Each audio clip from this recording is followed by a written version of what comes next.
Welcome to My Long Island TV. From Manhasset to Montauk, we have traveled our communities to bring you the following events. I'm your host, Waldo Cabrera. My Long Island TV starts now.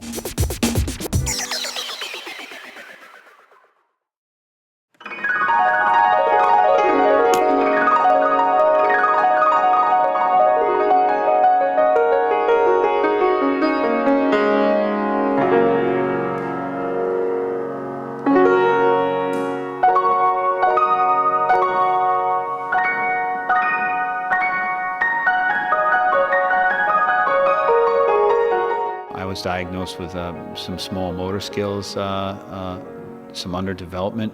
So my mom was friends with the choir director, and her father had played the piano, and they suggested that I take music lessons. So I started playing the piano when I was about second or third grade.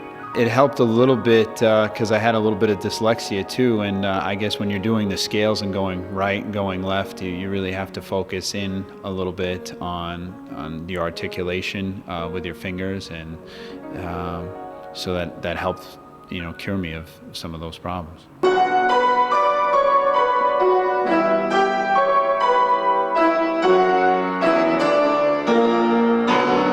I sit at the piano and I fool around on the keys till something strikes me. I'll remember what struck me. Either I'll record it with my little, one of those little cassette recorders, or I'll just have it to mental memory. And I find that I need to go back. If I wrote that in the morning, then I need to go back at night to get it down, to make sure it sticks. I may practice it the next day, but I don't try to add on to that. I find that I need to walk away for 2 days, at least. It brings fresh ideas, or I'm going over the same stuff.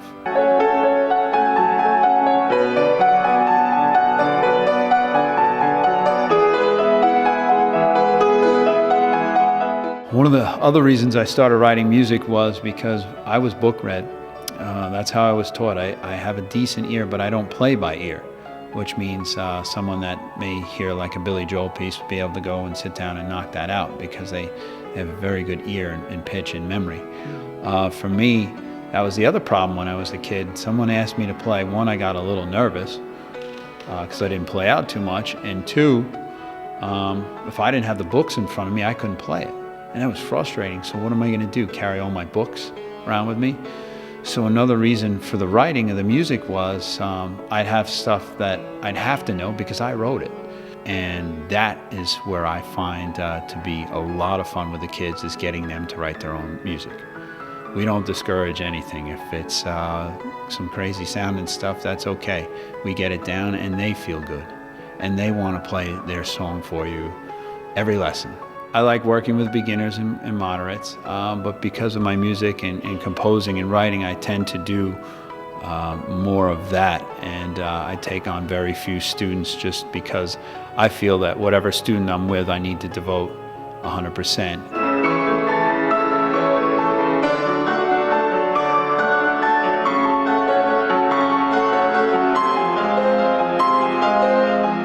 When I decided to do the album Anatomy of a Piano Player, I said, this may be just a one-shot deal. I don't know if I'm going to be able to sell any of these things. I don't, I enjoy writing the music, but I may just keep the rest to myself. But I said, if I do one, I'm going to do it the right way and do it the best. And we went into Skyline Studios in Manhattan, and I sat down there, and you talk about an amazing experience. Elton John recorded an album there, Billy Joel, Cyndi Lauper, Shakira, Beyonce, Alicia, they were all on this piano. Their signatures were on the inside of the sounding board. So just sitting down at that piano, I was like, wow.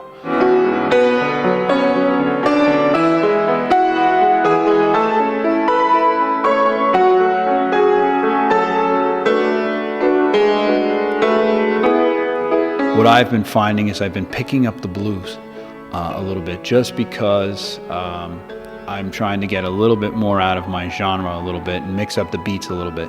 So there's a lot of different off beats with the blues and whatnot. So that's why we're picking that up, and just being able to change my tempo a little bit more when I start to write my music.